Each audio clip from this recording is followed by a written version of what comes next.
The wind-up in the mountains did not sound like wind at all. It sounded like someone breathing through a narrow crack, slow and tired, like the mountain itself had a secret it was trying not to speak. Nora felt it in her teeth as the old truck climbed the last curve, headlights catching tall snowbanks and dead pine branches that leaned like warning signs. Carl kept both hands on the wheel, knuckles pale, eyes fixed on the road as if looking away might make the whole thing disappear. In the glove box, a folded letter lay against a rusted key, and it seemed to give the cab its own weight, like paper could be heavier than stone. They were not supposed to be here.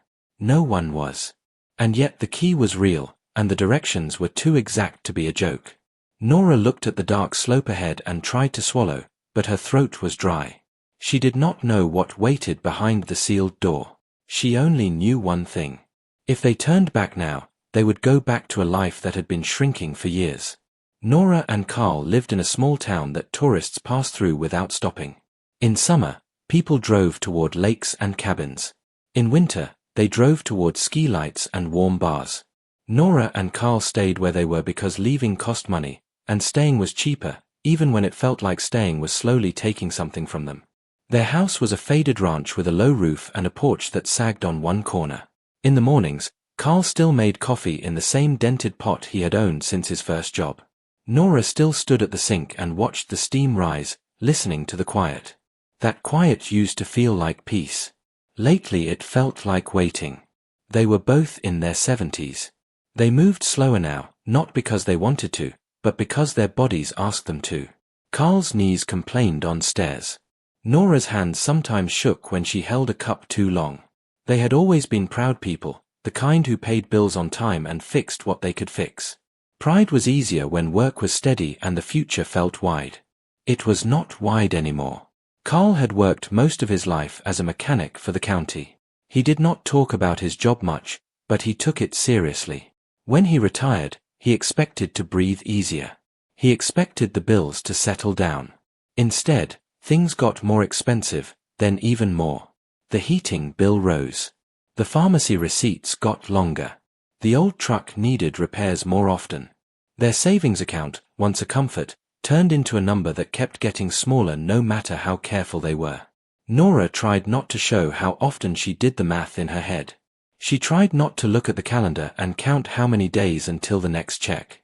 But worry has a way of leaking into everything. It sat in the corners of rooms. It showed up in the way she folded laundry too neatly. It showed up in Carl's silence when the mail came. The week the letter arrived, it came with other mail that did not matter.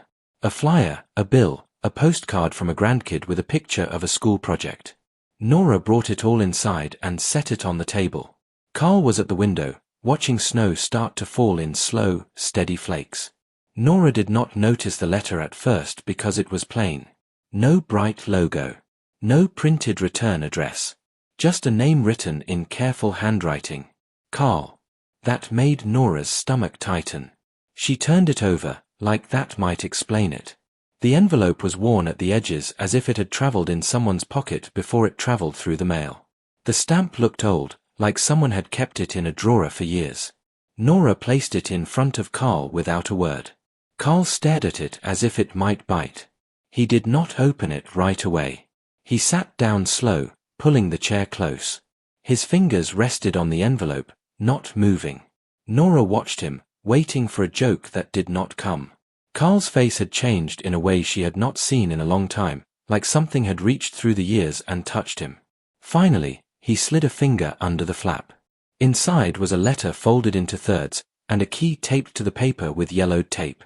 The key was small and heavy and rusty, the kind of key that belonged to a lock no one used anymore. Carl read the letter once without blinking. Then he read it again, slower. Nora waited, trying to keep her voice calm when she spoke. What is it? Carl's mouth opened, but for a moment no sound came out. Then he cleared his throat and looked at Nora with eyes that were not fully in the kitchen. It's from Ben. Nora felt her breath catch. Ben was Carl's younger brother. Ben had been gone for decades. He had drifted out of the family like smoke, not because he wanted to hurt anyone, but because he was the kind of man who was always chasing something he could not name. Sometimes he called once a year. Sometimes he disappeared for 3. Nora had met him only a handful of times, but she remembered his restless smile and the way he scanned a room as if looking for exits. Carl had not heard from Ben in a long time. And then, 2 months ago, a stranger had called with a short message. Ben had passed away. There were no details worth repeating. No funeral they could attend. No clear place to send flowers. Just an end, delivered over the phone like a weather update. Now there was a letter. Carl's hands trembled slightly as he held the paper. Nora reached out and touched his wrist. His skin felt cold. "What does it say?" Nora asked. Carl looked down and read aloud, his voice low, like he did not want the walls to hear. It was written like a confession from someone who had been holding their breath too long. Ben wrote about mistakes.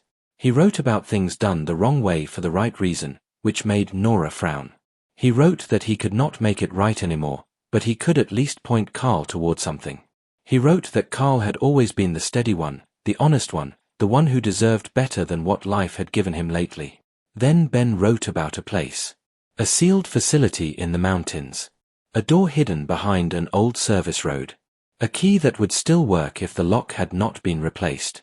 Directions were included, not with a map, but with numbers and landmarks. A fallen sign. A bend in the creek. A ridge that looked like a broken tooth. At the end, Ben wrote one line that made Nora sit down hard. "It is money that never belonged to anyone who needed it." Nora stared at Carl. Carl stared at the letter. In the quiet that followed, the refrigerator hummed. Snow tapped the window. Nora's first instinct was fear. The second was anger. The third was a strange, aching hope she did not want to touch. Carl folded the letter with care and set it on the table. He looked older than he had that morning. "It sounds crazy," he said. Nora's voice came out thin. "It sounds like trouble." Carl nodded once, like he agreed with every word. But his eyes stayed on the key. They did not talk about it the rest of that day, not directly. They moved around it instead. Nora made soup. Carl watched the news without hearing it.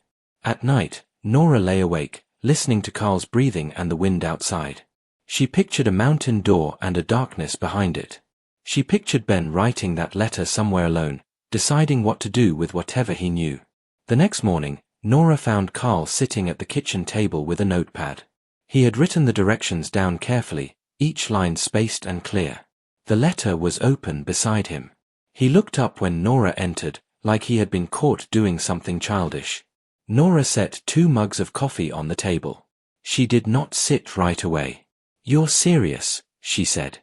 Carl swallowed. "I don't know." That was the truth. Carl rarely said things he did not mean. So when he said he did not know, it meant his mind was caught between what was safe and what was possible. Nora sat down across from him. She stared at the directions. She tried to imagine the road. She tried to imagine what a sealed facility even meant. She tried to imagine money in a place like that, left behind, waiting. "It could be nothing," Nora said, mostly to herself. "It could be a lie. It could be somebody's joke." Carl's jaw tightened.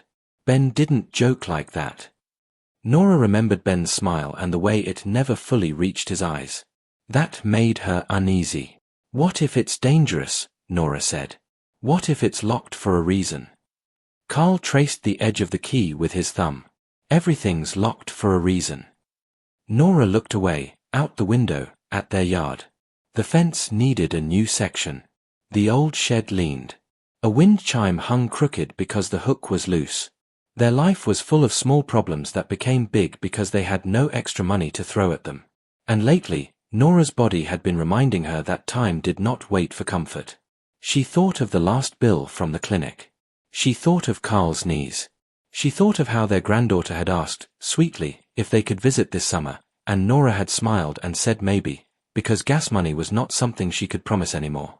Nora took a breath and looked back at Carl. "What if it's real?" she asked. Carl did not answer right away. He stared at the directions again. "I don't want to drag you into something," he said. Nora leaned forward slightly. Her voice softened. "Carl, we're already in something." That was the moment the air changed. Carl looked at her, really looked, and Nora could see the same fear in him that she carried. Not the fear of the mountains. The fear of slowly losing everything they had worked for while pretending it was fine.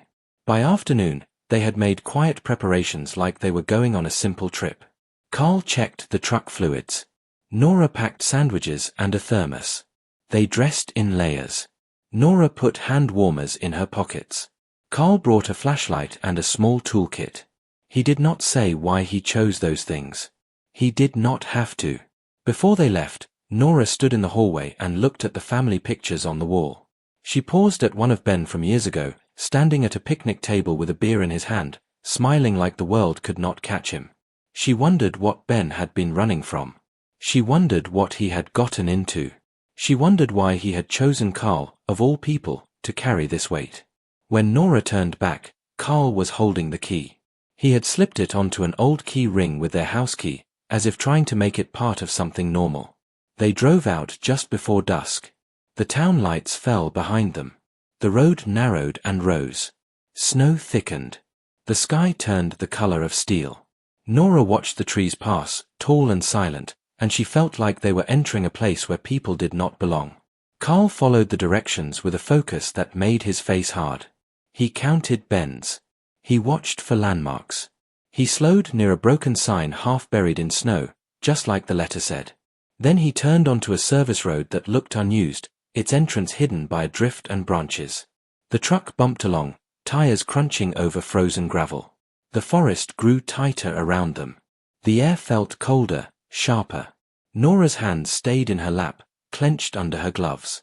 After another mile, the road ended at a flat area where the trees opened slightly. Beyond it, a rock face rose like a wall. At first, Nora saw only stone and snow. Then her eyes adjusted, and she saw it. A seam in the rock. A rectangular outline. A metal door set into the mountain, painted a dull gray that had faded into the color of winter. Nora's breath left her in a small cloud. Carl turned off the engine. The sudden silence was loud. They sat there, listening. There were no birds. No distant traffic. Just the wind sliding over the ridge, making that same breathing sound. Carl looked at Nora. His eyes asked a question he did not say out loud. Nora swallowed. Her heart beat hard, not with excitement, but with the kind of fear that comes when something impossible becomes real. She nodded once. Carl opened his door and stepped out into the cold. Nora followed, boots sinking into packed snow. They approached the door slowly. Nora could see a lock plate near the center, scratched and worn. The door had bolts around the edges, and a faint line of old sealant that looked like it had once been carefully applied. Carl lifted the key ring. His hand shook again, but he steadied it. He slid the rusty key toward the lock. Nora held her breath as the metal touched metal. The key went in. Carl froze, staring at it like he could not believe it fit. Then he turned it, slow and careful, expecting resistance. There was a sound. A deep, old click, like something waking up after years. Nora felt tears sting her eyes without warning, not because she was happy, but because the door had just answered them. Carl kept his hand on the key. He did not pull the door yet. He looked back at Nora, his face pale, his lips slightly parted. Behind that door was darkness and whatever Ben had left them. Carl's voice came out rough, barely louder than the wind. "We're really doing this." Nora stepped closer until her shoulder almost touched his arm. She stared at the edge of the door, at the thin gap that could open if they pulled.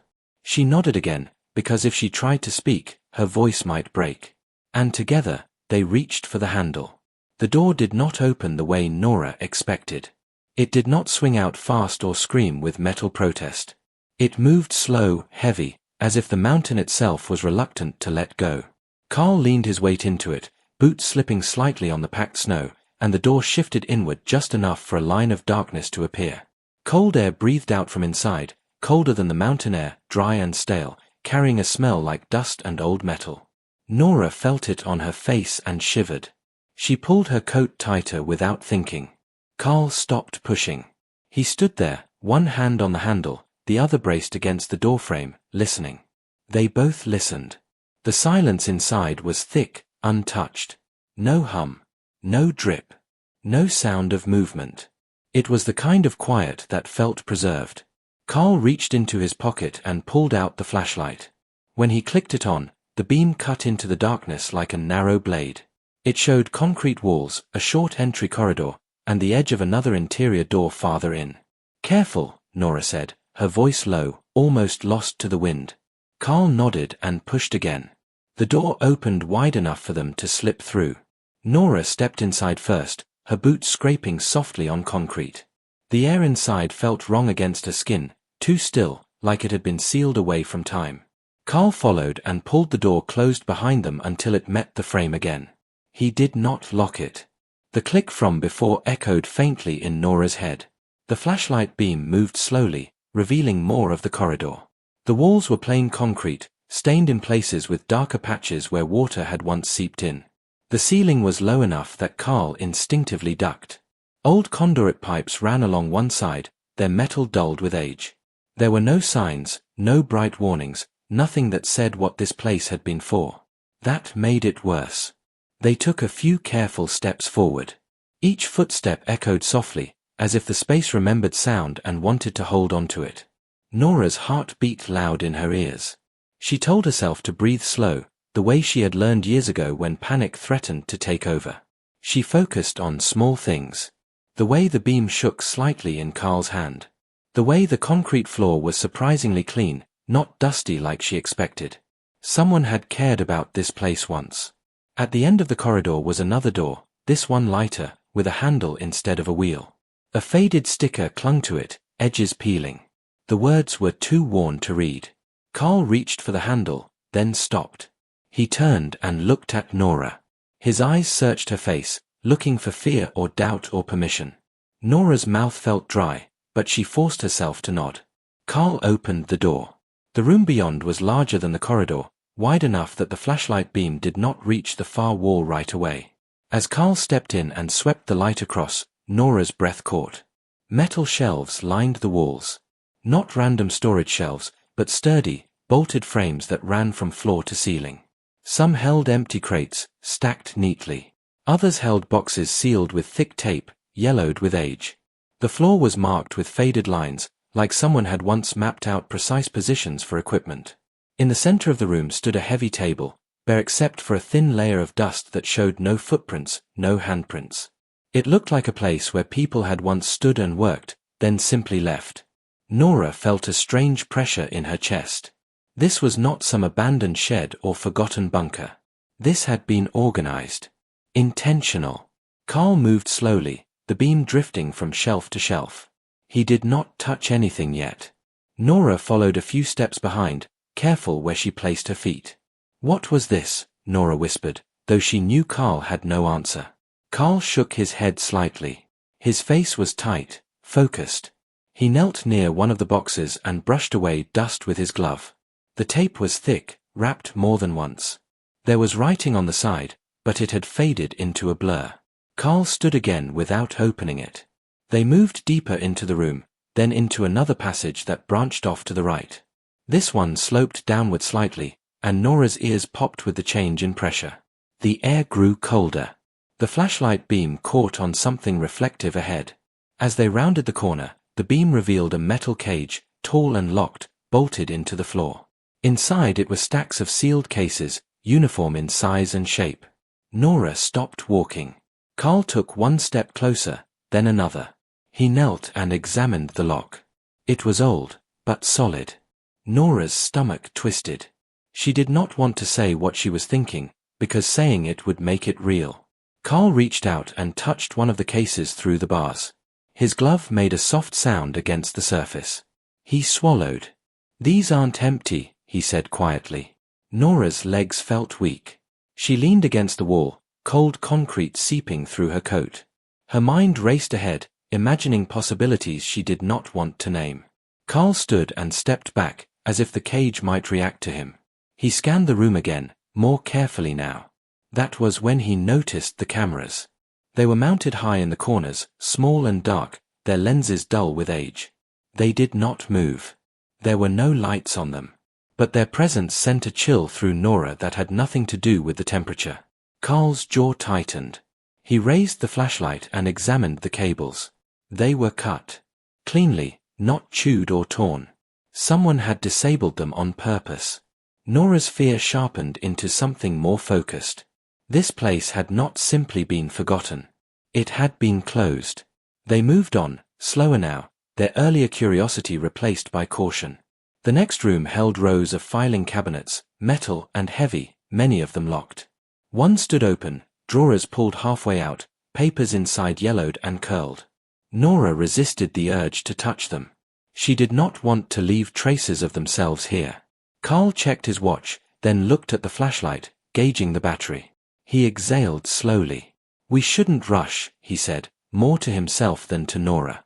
Nora nodded. Her thoughts kept drifting to the door behind them, the mountain pressing close around this place. She felt small here, not just in size, but in importance. Whatever this facility had been, it had existed for reasons far beyond two aging people with an old truck. They followed another corridor, this one leading upward again. The floor was uneven, cracked in places where the mountain had shifted over time. Carl steadied Nora once when her boot caught on a raised edge. His hand on her arm was firm, grounding.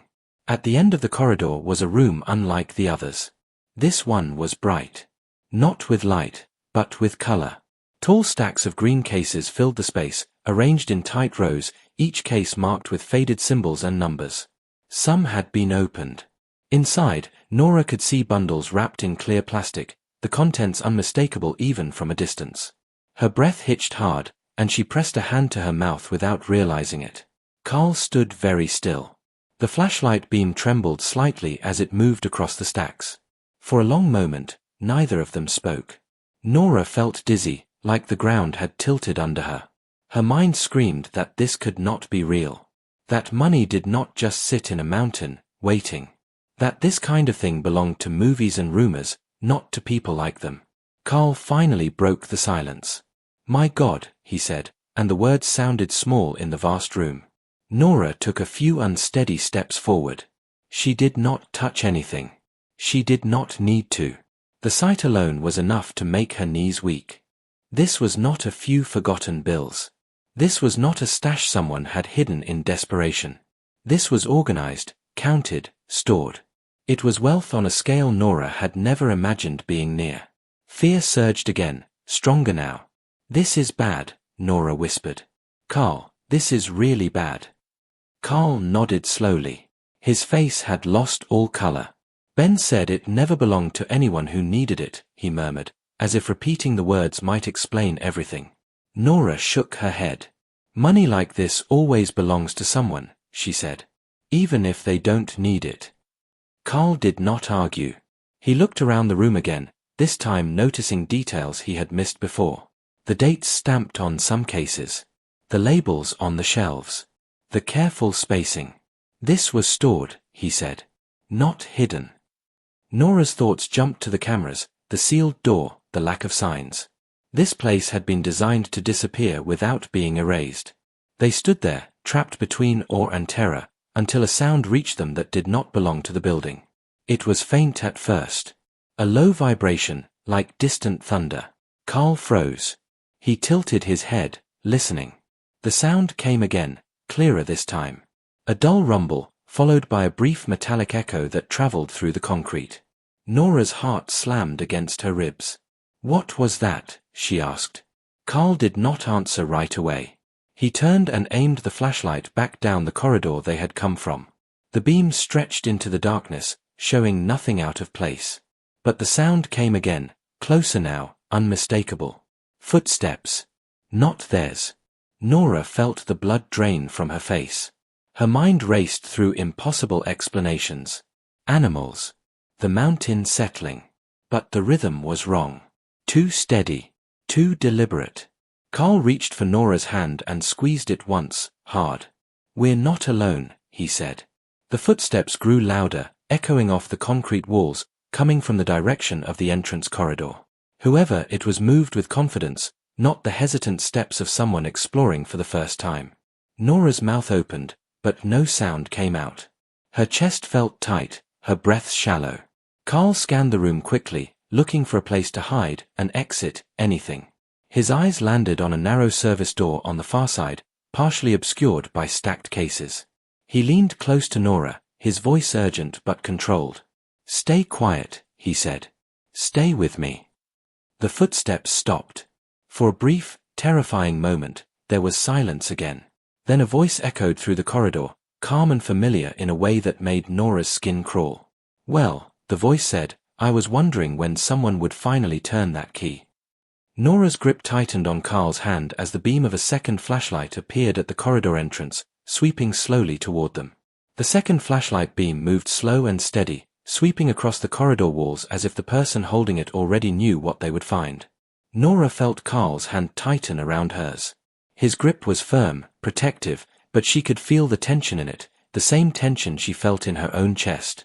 The voice came again, closer now, echoing off concrete. "You didn't think it would stay quiet forever," it said.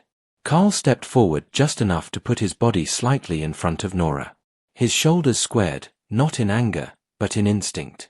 He raised his voice, keeping it calm. "Who are you?" Carl asked. The flashlight beam stopped moving. For a moment, the light stayed fixed on the floor between them, as if its owner was considering the question. Then a man stepped into the edge of the light. He was not young, but not old either. Late 50s, maybe early 60s. He wore a dark jacket with the collar turned up, boots that looked too new for the rest of the place. His face was thin, clean-shaven, with eyes that held a careful distance, like someone who learned long ago not to let emotions show first. He smiled, but it did not reach his eyes. "My name doesn't matter much," the man said. "But your brother knew it." Carl's breath caught. "Ben," Carl said, the name leaving his mouth like a test. The man nodded once. "Yes, Ben." Nora felt something cold settle in her stomach. The man's voice carried no grief when he said the name. It carried history. "What do you want?" Nora asked, surprising herself with how steady her voice sounded. The man's eyes shifted to her, assessing, measuring. "What I want," he said slowly, "is to clean up a loose end." Carl's jaw tightened. "We didn't take anything," he said. "We just found this place." The man chuckled softly. "Finding it is the problem." He took a few steps forward, boots echoing in the room. The beam of his flashlight moved briefly over the stacks of cases, then back to Carl and Nora. His posture was relaxed, but his eyes stayed sharp. "This facility was sealed for a reason," he said. "A long time ago, certain decisions were made. Funds were moved. Records were buried.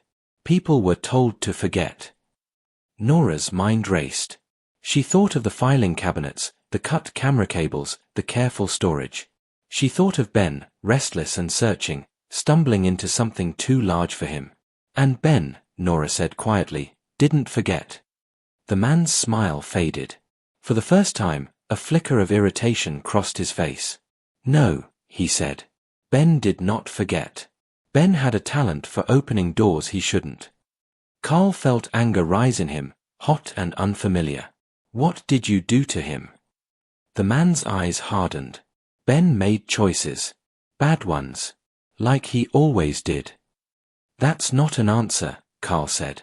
The man took another step closer. His flashlight beam lowered slightly, no longer threatening, but not friendly either. "Ben got sick," he said. "He got scared. He decided that if he couldn't use what he knew, he would pass it to someone else. Someone he trusted."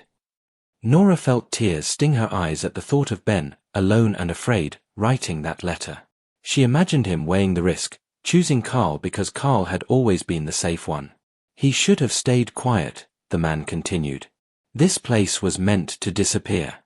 The money was meant to age here until it meant nothing to anyone." Carl laughed once, short and bitter. "That's a lot of trouble for money that means nothing."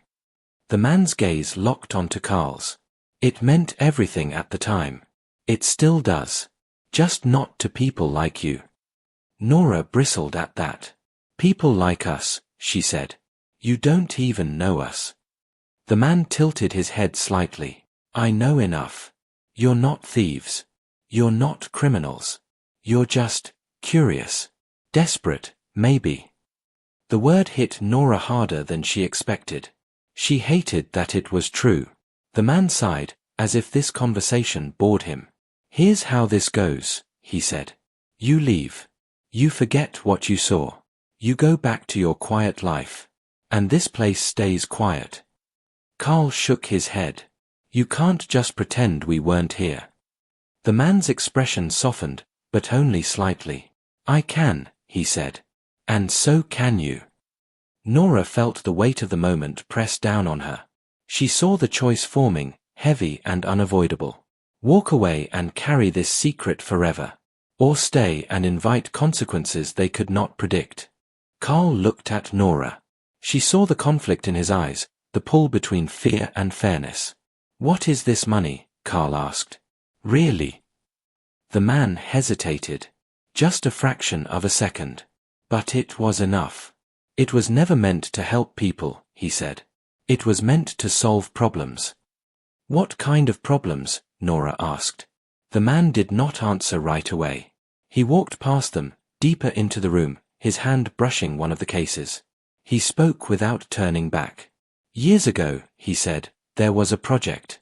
Official on paper. Quiet in practice. It involved contracts, favors, numbers moved from one place to another. When it ended, there was more left over than expected. Carl followed him with his eyes. And instead of returning it, someone hid it. The man nodded. Returning it would have raised questions. Nora felt her stomach churn. So you sealed it in a mountain? Yes. And you just planned to leave it here forever, Carl said. Forever is a long time, the man replied. But long enough. Silence settled again.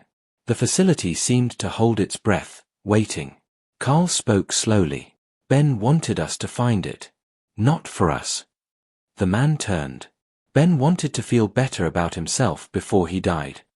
Carl shook his head. You didn't know him like I did. The man's eyes narrowed. I knew him well enough. Nora stepped forward, her voice quiet but firm. He knew this would scare us, she said. He knew it would put us at risk. He wouldn't have done that just to feel better. The man studied her, really looked at her, and for a moment his certainty wavered. Then why? He asked. Nora took a breath. Because some things eat at you if you don't let them out, she said. Because he didn't want to be the last one holding it. The man looked away. He walked toward the filing cabinets, opening one drawer fully. Papers shifted inside. You have no idea how many people were involved, he said. How many lives would be affected if this came out? Carl felt a strange calm settle over him. The fear was still there, but beneath it was something steadier. We didn't come here to expose anything, Carl said. We came because we're barely getting by. Because someone we loved told us there was something here. The man closed the drawer with a sharp sound. And now you know. Nora felt tears finally spill over. She did not wipe them away. What happens to us? She asked. The man turned back, his face unreadable. That depends on you. Carl straightened. You're asking us to disappear. I'm asking you to survive, the man said. Nora looked around the room again. The money. The secrecy. The years of silence. And if we don't, she asked. The man hesitated again. This time longer. Then things get complicated, he said. Carl felt anger flare, but he kept his voice even. You don't scare us as much as you think. The man smiled faintly. I know. He reached into his jacket pocket and pulled out a phone. He did not raise it, did not threaten with it. He simply held it, a quiet reminder. There are people who still watch this place, he said. Not all of them are as patient as I am. Nora's heart sank. You followed us. Yes. Carl closed his eyes briefly. He had known, deep down, that this could not have been chance. You let us come all this way, Carl said. I was curious, the man replied. I wanted to see what Ben had chosen. The words stung more than Nora expected. And, the man continued, I wanted to see if you would take something. Carl opened his eyes. We didn't. No, the man said. You didn't. The air shifted again. The tension changed shape. Nora felt it like a tightening rope. The man slipped the phone back into his pocket. He looked at Carl and Nora, one last time, as if memorizing them. "I can't let this go further," he said. "But I don't want to hurt anyone." Nora believed him. That scared her even more. "What do you want?" Carl asked. The man exhaled slowly. "I want the letter," he said. "And the key." Nora's heart skipped. She glanced at Carl. The key was still on his ring. The letter was back in the truck. Carl shook his head. "The letter stays with us." The man's expression hardened. "That's not negotiable." Carl felt the weight of Ben's last words press against his chest. He thought of the years of silence. Of the choice Ben had made. "If we give you the letter," Carl said, "what happens to this place?" The man did not answer right away. When he did, his voice was quieter. "It stays sealed," he said. "For good." Nora felt something inside her break and harden at the same time. She understood then what Ben had done. He had not just given them a map. He had given them a decision. Carl reached into his pocket and pulled out the key ring. He held it up, the rusted key dangling. "If we walk away," Carl said, "we walk away knowing this exists." The man nodded. "Yes." "And you trust us to stay quiet," Nora said. "I don't," the man replied. "I'm betting on it." The silence stretched. Nora could hear her own breathing, loud and uneven. She looked at Carl, searching his face. Carl met her gaze. He saw the fear there. He also saw something else. Resolve. He closed his fingers around the key. "Then here's what happens," Carl said. The man waited. Carl took a step forward, his voice steady despite the storm in his chest. "We don't walk away empty-handed." The man's eyes narrowed. "What are you saying?" Carl swallowed. "I'm saying Ben didn't send us here for nothing." Nora's breath caught. She had not known Carl had this in him. But once he spoke, she understood. This was not greed. This was defiance against a life that had been shrinking. The man stared at Carl for a long moment. The facility felt smaller, the walls closer. "You don't understand what you're asking," the man said. Carl nodded. "I do." The man's jaw tightened. His calm cracked, just enough to show what lay beneath. "This ends badly," he said. Carl held his ground. "That depends on what you choose." For the first time, the man looked uncertain. He glanced at the stacks of cases, at the sealed doors, at the two aging people standing in front of him with nothing but stubborn courage. The high-stakes truth hung between them, heavy and unavoidable. Outside, somewhere beyond the mountain walls, the wind rose, pressing against the facility as if urging a decision. The man did not answer right away. He stood still, his face caught between control and calculation, as if every version of the future was lining up behind his eyes. The flashlight in his hand lowered slightly, its beam resting on the concrete floor between him and Carl. The facility felt tighter now, as if the mountain had leaned closer to listen. Carl did not move. Nora stood beside him, her shoulder nearly touching his arm, feeling the heat of him through layers of winter clothing. Her heart beat hard, but her mind was clear in a way it had not been before. Whatever happened next would happen because they chose it. "You don't know what you're asking for," the man said again, softer this time. Carl nodded. "I know exactly what I'm asking for." The man let out a breath and rubbed his forehead with his free hand. For a moment, the careful mask slipped. He looked tired. Older than Nora had thought at first. "This money was never meant to surface," the man said. "It was parked. Forgotten on purpose." Nora spoke quietly. "Forgotten by who?" The man glanced at her, then looked away. "By people who no longer want to remember." Carl shifted his weight. "And yet you're still here," he said. "Watching it." The man's mouth tightened. "Someone has to." Silence settled again, heavier than before. Nora noticed details she had missed earlier. The faint tremor in the man's hand. The way his eyes kept returning to the exit corridor. He was not in complete control. He was managing something, not owning it. Carl took a slow breath. "We're not here to blow anything open," he said. "We're not reporters. We're not crusaders. We're just people who were pointed at something we were never meant to see." The man studied him. Then why push? Carl looked at Nora. She met his gaze and nodded slightly. He turned back to the man. Because walking away with nothing feels like being erased, Carl said. And we've been feeling that way for a long time. Nora felt tears rise again, but she held them back. She did not want to cry in front of this man. She wanted him to see them as they were. Old, yes. Afraid, yes. But not small. The man's shoulders sagged just a fraction. He glanced at the stacks of cases again, then at the filing cabinets, then at the corridor leading out. You don't understand the scale, he said. What's here could cause questions. Investigations. Consequences. And yet it's been sitting here, Nora said. Doing nothing. Helping no one. The man closed his eyes briefly. When he opened them, something had changed. The certainty was gone, replaced by something like resignation. Ben was like you, he said quietly. He couldn't leave things alone. Carl's jaw tightened. Ben wasn't a bad man. I didn't say he was, the man replied. I said he was restless. Nora stepped forward a half step. What happened to him? She asked. The man hesitated, then spoke. He got sick. He knew he didn't have much time. He came to me. Carl's breath caught. You saw him? Yes, the man said. He was scared. He said he didn't want to die knowing this would stay buried forever. Nora's chest ached. She pictured Ben, thin and tired, carrying this weight alone. What did you tell him? Carl asked. I told him it was too late, the man said. That the decisions had already been made. Carl shook his head.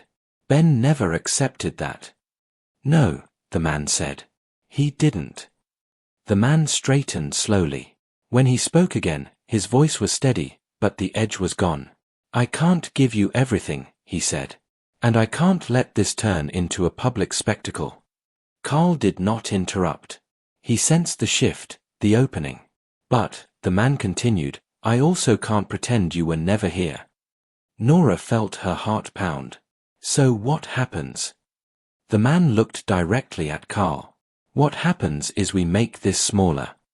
Carl waited. There are discretionary funds, the man said.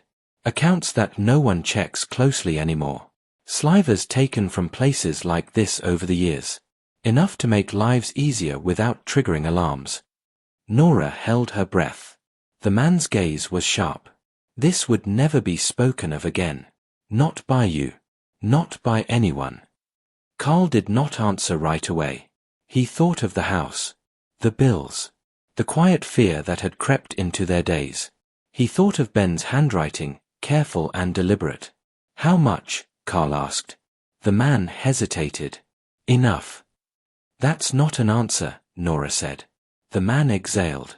A few million, he said. Not hundreds. Not even tens. Enough that you never have to worry again. Nora felt dizzy. The number felt unreal, even spoken quietly in this sealed place. Carl stared at the floor, then back up at the man. And in exchange. In exchange, the man said, you leave. You forget the layout of this place. You forget what you saw. The letter and the key come with me. Nora felt a surge of anger. That letter was his last word. The man's voice softened. And it did its job. Carl closed his eyes. He saw Ben's smile again, restless and hopeful. He wondered if this outcome would have satisfied him. Or if Ben had wanted more. Carl opened his eyes and met the man's gaze. We keep the memory, he said. You can have the paper. The man nodded slowly. That's all anyone ever really keeps. Nora's shoulders slumped as the weight of the moment pressed down on her. Relief tangled with grief and something like guilt. She did not know how to separate them. The man pulled a small envelope from his jacket and placed it on the table in the center of the room. It looked ordinary, unmarked. Instructions, he said. And confirmation. You won't need to do anything illegal. It will come to you quietly. Carl did not touch it yet. You follow us out, Carl said. You reseal the door. Yes, the man said. And Ben, Nora said softly. You let him rest. The man's jaw tightened. He's already resting. Carl finally stepped forward and picked up the envelope. It felt heavier than it should have. He reached into his pocket and pulled out the key ring. He held it for a moment, then placed it on the table beside the envelope. Nora swallowed. The letter is in the truck. The man nodded. I know. They walked back through the facility together, the man leading now. Nora looked around one last time, committing nothing to memory on purpose, trying to let it blur. The shelves. The cases. The silent rooms. She felt like she was walking out of a place that had never wanted witnesses. At the entrance corridor, the man stopped. He turned to Carl and Nora. This never happened, he said. Carl met his gaze. It did, he said. But it ends here. The man did not argue. They stepped out into the cold mountain air together. The sky had darkened, the snow falling thicker now. The man pulled the heavy door closed, the metal groaning softly. He turned the key, then engaged additional locks Nora had not noticed before. The door disappeared back into the rock, becoming just another seam in the mountain. When it was done, the man stepped back. Drive safe, he said. Then he walked away into the trees, his flashlight bobbing once, then vanishing. Carl and Nora stood there for a long moment, the wind brushing past them, the mountain silent again. They got back into the truck. Carl started the engine. It took a second longer than usual, then caught. The familiar sound grounded Nora in a way nothing else could. They drove down the mountain slowly, neither of them speaking. Nora watched the snow blur past the windows. Her hands rested in her lap, shaking slightly now that the tension was gone. When they reached the paved road, Carl finally spoke. You okay? He asked. Nora nodded. I think so. They drove home in silence. The porch light was still on when they arrived, casting a soft glow on the snow. The house looked the same as it had that morning. Small. Worn. Safe. Inside, Nora hung up her coat and leaned against the wall, suddenly exhausted. Carl set the envelope on the kitchen table but did not open it yet. They sat together, side by side, listening to the quiet they knew so well. In the weeks that followed, things changed quietly. Money appeared where it was needed, without explanation or fuss. The heating bill stopped being a threat. The pharmacy receipts no longer made Nora's chest tighten. The old truck got fixed properly. The porch was repaired before spring. They did not tell anyone. They did not celebrate. They moved through their days with a steadiness they had not felt in years. Sometimes, late at night, Nora would think of the mountain and the sealed door behind it. She would think of Ben, of his restless heart finally at peace.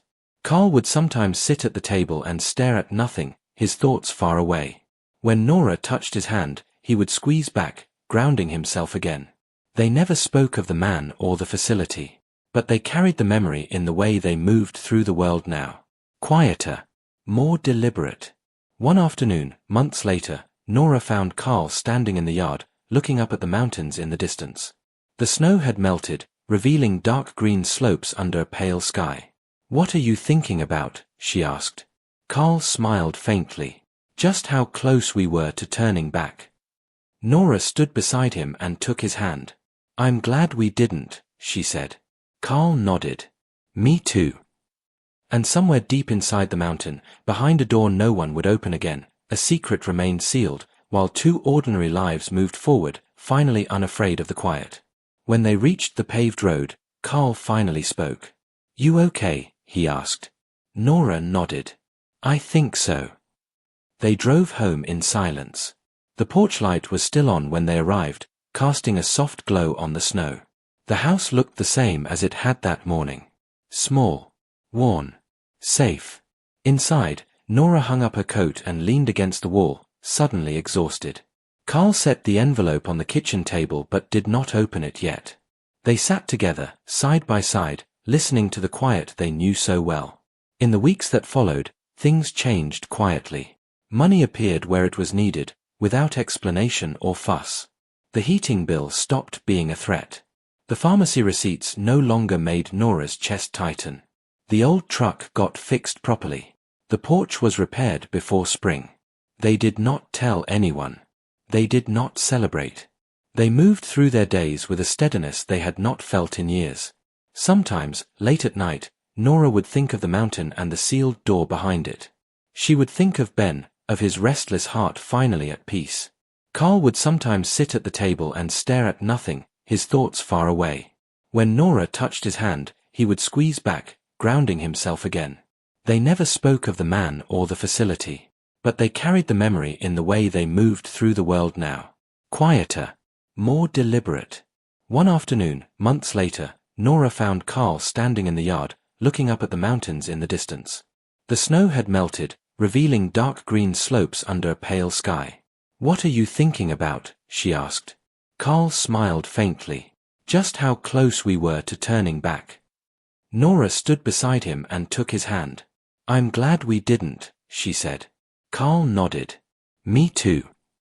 And somewhere deep inside the mountain, behind a door no one would open again, a secret remained sealed, while two ordinary lives moved forward, finally unafraid of the quiet.